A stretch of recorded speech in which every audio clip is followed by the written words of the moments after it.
pancakes. Have you ever wondered what makes pancakes rise so much?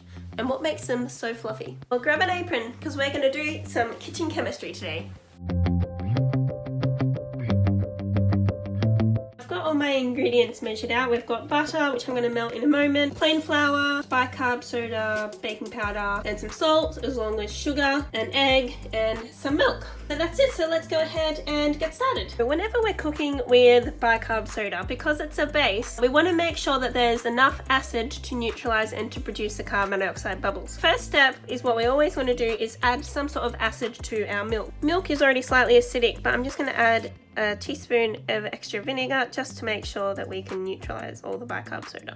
Well, the milk will start to become soured, which is exactly what we want. And then I leave that to the side. We want to always sift our flour and our dry ingredients. So I've got 2 cups of flour here that I'm just going to put into the sifter with baking powder, bicarb soda, and some salt.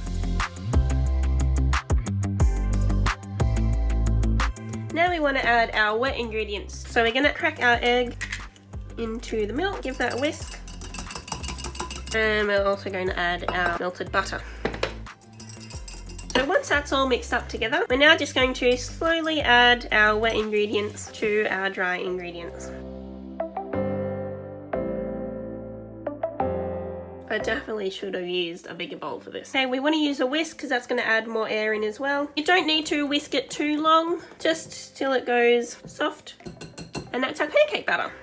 While I've got the pan heating up, ready to cook my lovely pancake batter, I'm going to tell you the difference between bicarb soda and baking powder. So substances can be acidic, neutral, or basic. Bicarb soda, which is actually sodium bicarbonate, and sodium bicarbonate is on the basic end, so it's actually got a pH of about 8. And so this is really important when it comes to making things rise. The things you saw earlier, such as whisking and sieving, they are known as physical processes to help with raising, so they're constantly putting air into our mixture. So bicarb soda is a chemical raising agent. That just means that it relies upon chemical reactions to produce bubbles. It needs to mix with some sort of acid. So what happens is the carbonate ions actually end up decomposing into carbon dioxide, and that's where our bubbles come from.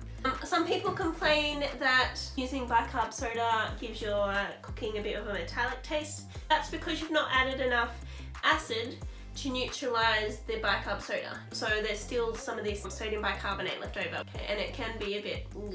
So now we come to baking powder. Okay, so baking powder has 3 parts to it. We've got the bicarb soda in it, it's got an acid in it, and then it's also got some sort of corn flour or rice flour. So we've got our bicarb soda and our acid. So they're going to react together to give us the carbon dioxide. You might be wondering, well, why don't the acid and the bicarb soda just react in the tub?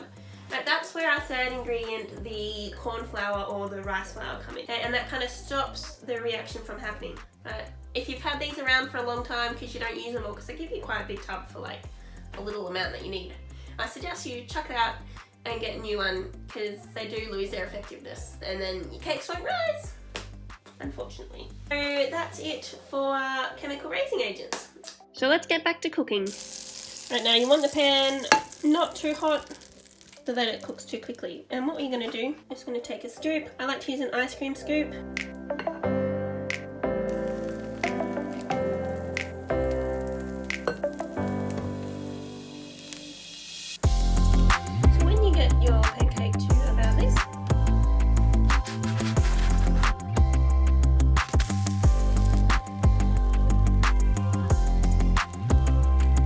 Your pancakes cooked on both sides, you can practice your pancake flipping and then pop it onto a plate and you're ready to eat. Question of the day, what do you put on your pancakes? At the moment I'm really enjoying berries and yogurt, but of course can't go wrong with a little bit of maple syrup. Alright, it's time to eat. Look at that delicious pancake stack.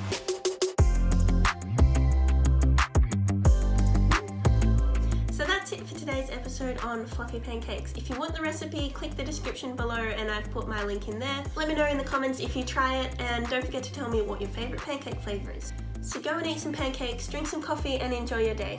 Alright, cheers!